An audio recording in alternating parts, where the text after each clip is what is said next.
حضرت عبداللہ ابن عمر رضی اللہ تعالیٰ عنہ سیدنا فاروق اعظم رضی اللہ تعالیٰ عنہ کے صاحبزادے ہیں، اور ان کی ہمشیرہ سیدہ حفصہ رضی اللہ تعالیٰ عنہ حضور کی زوجہ محترمہ ہے۔ ایک دن اپنی ہمشیرہ سے کہنے لگے کہ نبی کریم صلی اللہ تعالیٰ علیہ وسلم گھر میں آئے نا، اور اگر حضور غم امت میں پریشان نہ ہوں، طبیعت کو حشاش بشاش دیکھو، تو ذرا پوچھنا تو صحیح حضور کا میرے بارے میں کیا خیال، پوچھنا تو صحیح کہ کریم کی بارگاہ میں میرا کیا مقام ہے، میرے بارے میں حضور کیا فرماتے ہیں۔ اب بہن کو کام بتائے، اور بتائے بھی بھائی، اور پھر بہن وہ کام نہ کرے، یہ تاریخ میں ہوتا نہیں۔ حضرت عمر فاروق رضی اللہ تعالیٰ عنہ کی صاحبزادی ام المومنین رضی اللہ تعالیٰ عنہ فرماتی ہیں کہ میں تو بس منتظر تھی، انہوں نے تو کہا تھا نا کہ اگر تم حشاش بشاش دیکھو تو بات کرنا، لیکن حضور تشریف لائے، میری باری تھی، میرے گھر تشریف لائے، کھانا پیش کیا تو فوراً میں نے عرض کی حضور ایک بات پوچھنی تھی۔ حضور نے فرمایا پوچھئے۔ میں نے عرض کی حضور میرے بھائی عبداللہ ابن عمر کے بارے میں آپ کا کیا خیال ہے؟ نوجوانوں میری بات پہ غور کرنا، میرے بھائی کے بارے میں آپ کا کیا خیال ہے؟ تو نبی کریم صلی اللہ تعالی علیہ وآلہ وسلم نے میری طرف دیکھا، اور پھر حضور زیر لب تھوڑا مسکرائے، اور بریلی کے امام کہتے ہیں کہ حضور مسکرا دیتے تھے نا تو جو بڑا دکھی ہوتا تھا وہ بھی ہنس پڑتا تھا۔ اب سوال پیدا ہوتا تھا کہ پھر تو اس مسکراہٹ کے لیے انتظار کرنا پڑتا ہوگا کئی مہینے کہ حضور مسکرائیں تو رونے والے ہنسیں، تو اعلیٰ حضرت فرماتے نہیں، انتظار نہیں کرنا پڑتا، یہ مسکراتے رہنا تو حضور کی عادت ہے۔ جس کی تسکین سے روتے ہوئے ہنس پڑے، اس تبسم کی عادت پہ لاکھوں سلام۔ یعنی یہ تو عادت ہے حضور کی مسکراتے رہنا، اس کے لیے انتظار نہیں کرنا پڑتا۔ بھائیو آپ خیال رکھیں گے، غور کریں گے، حضرت عبداللہ ابن عمر رضی اللہ تعالیٰ عنہ کے بارے میں پوچھا تو سیدہ فرماتی ہیں کہ نبی کریم صلی اللہ تعالیٰ علیہ وسلم نہ زیر لب مسکرائے اور فرمایا حفصہ تیرا بھائی ہے تو اچھا، لیکن میں نے سنا ہے کہ عشاء کی نماز پڑھتا ہے تو فجر تک سویا ہی رہتا ہے۔ او نوجوانوں، 10 بجے تک سونے کی بات نہیں ہوئی، 9 بجے تک سونے کی بات نہیں ہوئی، 11 بجے اٹھنے کی بات نہیں۔ حضور فرمانے لگے میں نے سنا ہے کہ عشاء کی نماز پڑھ کے سو جاتا ہے اور فجر تک سویا ہی رہتا ہے، اسے چاہیے کہ تہجد کے وقت اٹھا کرے، اللہ کی بارگاہ میں حاضر ہوا کرے، آہوزاری کرے، سجدے کرے، عبادت کرے، اٹھتا ہے اور فجر میں جا کے اٹھتا ہے۔ حضرت جناب حفصہ رضی اللہ تعالیٰ عنہ کہتی ہے میں نے جناب عبداللہ ابن عمر کو پیغام دیا اور میں نے کہا میرے جوان بھائی سن، نبی پاک نے فرمایا ہے تو اچھا پر تہجد میں نہیں اٹھتا، نفل نہیں پڑھتا۔ او میری ملت کے جوانوں، مزہ نہیں آ جاتا جب ساری دنیا سوئی ہو، ساری دنیا، اور بستر بھی گرم ہو اور نیند بھی پورا غلبہ کر رہی ہو، اور اچانک گھنٹی بجے دماغ میں، آنکھ کھلے، گھڑی پہ نظر پڑے، 3:30 4 بجے کا پیغام گھڑی بتائے، اور کوئی چڑھتی جوانی والا اٹھ کے وضو کرے، اور جب وہ مصلی کھول کے بچھائے تو مدینے والے محبوب کہتے ہیں کہ ہر نماز پہ رب ثواب دیتا ہے، اور جو اٹھ کے تہجد کی نماز پڑھے اسے دیکھ کے تو رب مسکراتا ہے، جو اس کی شان کے لائق ہے، جو اس کی شان کے لائق، وہ مسکراتا ہے، خوش ہوتا ہے کہ میرا بندہ تہجد میں اٹھ گیا، وہ مسکراتا ہے۔ کاش ہماری صبحیں کبھی اپنے مالک کے نام ہو جائیں، کاش کہ صبح حضرت ابو الحسن رحمۃ اللہ تعالی علیہ حضرت معاذ ابن جبل رضی اللہ تعالیٰ عنہ کے پاس بیٹھا کرتے تھے، فرماتے ہیں ان سے جو پیار بڑھا تو پھر میرا مصلی سے بھی بڑھ گیا۔ تابعی ہیں، فرماتے ہیں صحابی رسول سے محبت ہوئی تو ذکر سے بھی ہو گئی، پھر درود شریف سے بھی ہو گئی، محبت ان سے بڑھی تو پھر اللہ نے مسجد کا پیار بھی بڑھا دیا۔ آپ فرماتے ہیں کہ میری ہر وقت طبیعت چاہتی تھی کہ بس اللہ اللہ کروں، بس اللہ اللہ کروں، بس نہ میں ذرا تھوڑی جان چھڑاؤں لوگوں سے، کو 10 منٹ ملے تو میں کچھ 4 نفل پڑھ لوں، میں تھوڑا سا نہ بچوں لوگوں سے، اور مجھے تسبیح ملے تو میں نہ کچھ 400-500 دفعہ استغفار پڑھوں، سبحان اللہ، الحمدللہ، اللہ اکبر، لا حول ولا قوت الا باللہ، میں نہ تسبیحات پڑھوں۔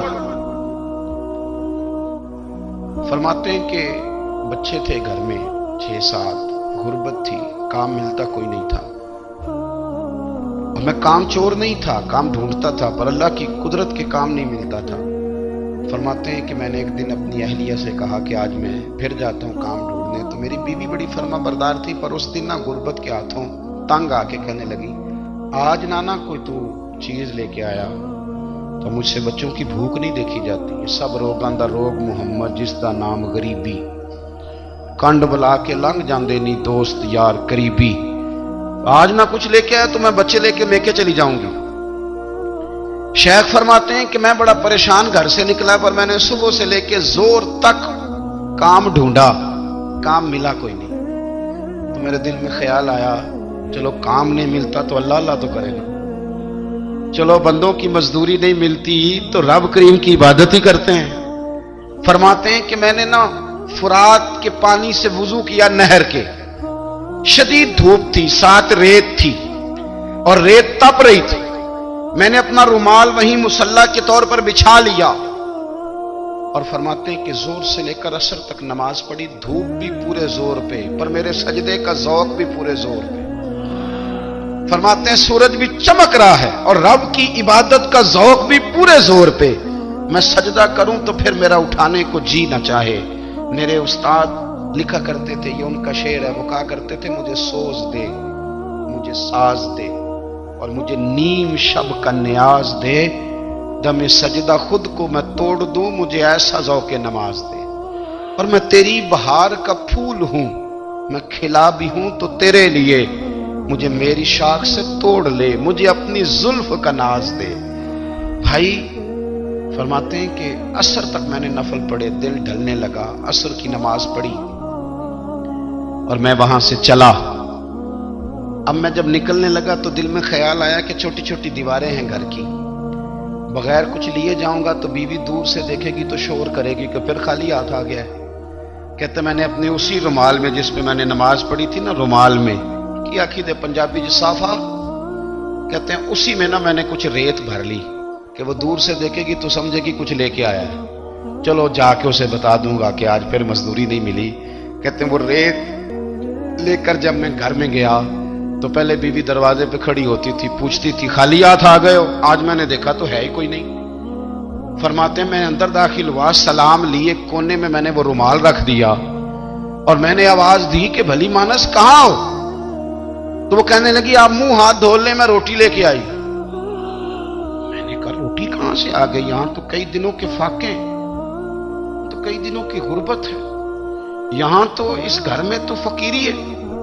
فرماتے ہیں کہ وہ روٹی لے کے آئی اور اس وقت کی جو موجودہ نعمتیں تھیں، سمجھ لیں سلاد، اچار، ہر چیز ساتھ لائی۔ میں نے کہا کہ بچے کہاں گئے؟ کہنے لگی وہ کھانا کھا کے کھیلنے گئے، آپ کھانا کھا لیں آ جاتے۔ کھانا اس نے چن دیا۔ میں نے حیرت انگیز لہجے میں ساری نعمتیں اپنے دسترخوان پہ دیکھ کر کے بیوی سے پوچھا یہ کہاں سے آیا کھانا؟ بچوں کو تو نے کہاں سے کھانا کھلایا؟ یہ سارا کچھ کیسا ہے؟ کہنے لگی پتہ نہیں آج آپ کس کریم کی مزدوری کرنے چلے گئے تھے، پتہ نہیں کس کریم کی، میرے گھر میں تو اتنی نعمتیں آئی ہیں کہ مجھ سے سنبھالی نہیں جا رہی، اتنا اناج ہے، اتنا گندم ہے، کس کریم کے دروازے آج چلے گئے تھے؟ یہ کہتے کہتے وہ اٹھی اور اٹھ کر کے کہنے لگی پہلے بڑا کچھ آیا تھا، اب کیا لے آئے ہو؟ اور جا کر کے نا اس نے وہ ریت والا رومال کھولا، کہنے لگے میں تو لے کے آیا تھا ریت، تو میرے رب نے اسے بھی سونے اور ہیرے بنا دیا تھا۔ جب آپ کی توجہ اللہ کی جانب، میرے نبی پاک صلی اللہ تعالی علیہ وسلم نے فرمایا ہر چیز اپنے رب سے مانگ، ہر چیز مانگ، ہر چیز مانگ۔ یا رسول اللہ کیا کچھ؟ میرے محبوب نے فرمایا تیرے گھر میں نمک بھی ختم ہو جائے تو وہ بھی اپنے رب سے مانگا کر، تو مانگنا وہ تجھے دے گا، تو اس کی بارگاہ میں کشکول طلب دراز تو کرنا۔ اور ترمذی شریف میں عجیب لفظ ہے، رسول کائنات نے فرمایا، رب کریم فرماتا ہے جب میرا بندہ ہاتھ اٹھاتا ہے نا تو مجھے حیا آتی ہے کہ میں خالی کیسے لوٹا دوں اس کے۔ اتنے بڑے بادشاہ کی بارگاہ میں، او بھائی لوگوں سے عزتیں تلاش کرتے ہو تو وہ کیا تمہیں عزت دیں گے؟ وہ تو کل اچھا کہتے ہیں پرسوں برا کہنے لگ جاتے ہیں۔ لوگوں کے سامنے گڈ بک میں آنا چاہو گے تو وہ تو سویرے تمہارے بارے میں کچھ کہیں گے، شام کچھ اور کہیں گے۔ اپنی روحانی زندگی آباد کریں، اپنے مسلح کو وقت دیں اور دنیا سے چھپ کر اس موبائل کو بند کر کے اور اپنے آپ سے بھی چھپ کے اور تنہا ہو کے چھپا کے سارا کچھ اپنے آنسو اپنے رب کی بارگاہ میں پیش کریں، اس کے حضور حاضری دیں۔ سنو نا ترمذی کی حدیث، اور اسے یاد رکھنا، نبی پاک علیہ السلام نے فرمایا اپنے دکھ لوگوں کے سامنے نہ بیان کرنا، سیٹھوں نوابوں کو نہ بتاتے پھرنا، دنیا داروں کے سامنے جا کے نہ رونا کہ میں تکلیف میں ہوں۔ پر میں اگر دنیا داروں کو دکھ بتاؤ گے رب تمہیں کبھی غنی نہیں کرے گا، اور لوگ ہیں کہ الٹا مذاق اڑائیں گے۔ آپ کی جس سے بڑی پکی یاری ہے نا، پکی، وہ تب تک پکی ہے جب تک آپ نے 50,000 مانگا نہیں، اور جس وقت آپ نے کہہ دیا کہ میں مجبور ہوں میری مدد کر، تو پھر ختم ہو گئی دوستی۔ لوگوں کی تعلقات آپ کے ساتھ تب تک ہیں جب تک آپ ان سے کوئی ضرورت وابستہ نہیں کرتے۔ کریم آبو فرمانے لگے بندوں کے سامنے دکھ نہ بیان کرنا، اللہ تجھے کبھی غنی نہیں کرے گا۔ تو اپنے دکھ اپنے رب کو بتا، تو دعائیں مانگ، تو اس کی بارگاہ میں حاضر ہو، تو اس کے حضور عرض کر۔ فرمایا اپنے دکھ اپنے رب کو بتا، وہ جلدی کرے یا دیر سے کرے تجھے ساری دنیا سے بے نیاز کر دے گا، تجھے کسی کا محتاج نہیں رہنے دے گا۔ اپنے مسلح کو، اپنی دعاؤں، ایک بزرگ فرماتے ہیں میں نے دعا مانگنے کا طریقہ اپنی بیوی سے سیکھا۔ دعا مانگنے کا طریقہ اپنی، سیکھنے والے تو اپنے بچوں سے بھی سیکھ لیتے ہیں، سیکھنے والے تو ہر ایک سے سیکھتے ہیں۔ وہ کہتے ہیں میں نے دعا مانگنے کا سلیقہ اپنی بیوی سے سیکھا ہے۔ حضرت وہ کس طرح؟ فرمانے لگے میری بیوی نے نا مجھے کوئی کام بتایا، کچھ پیسوں کی ضرورت کے لیے کہا، تو میں نے اسے کہا کہ بھئی ابھی میرے پاس نہیں ہے، کچھ دنوں میں آتے ہیں تو میں دے دوں گا۔ عورتوں کی عادت ہوتی ہے وہ بار بار یاد کراتی ہیں، 2-4 دنوں کے بعد پھر اس نے کہا حضرت وہ میں نے کہا تھا کچھ پیسے، میں نے اسے کہا کہ ابھی میرے پاس نہیں ہے، کچھ دنوں میں ملتے ہیں تو میں تمہیں دے دوں گا۔ اس نے کچھ دنوں کے بعد پھر کہا حضور وہ میں نے کچھ پیسے کہے تھے۔ فرماتے میں نے ڈانٹ دیا، میں نے کہا کہ کیا تو روز مجھے شرمندہ کرتی ہے، کہا نا میرے پاس نہیں ہے، ہوں گے تو دے دوں گا، تو روز یاد کراتی ہے۔ فرماتے اس نے پہلے تو میری ڈانٹ کو سہا، پھر میرے سخت جملوں نے اس کی آنکھوں میں آنسو پیدا کر دیے، پھر اس نے اپنے آنچل میں اپنے اس دکھ کو سمیٹا، اور پھر اس نے ایک جملہ کہا تو میں رو پڑا، اور مجھے اپنے رب سے مانگنے کا طریقہ آ گیا۔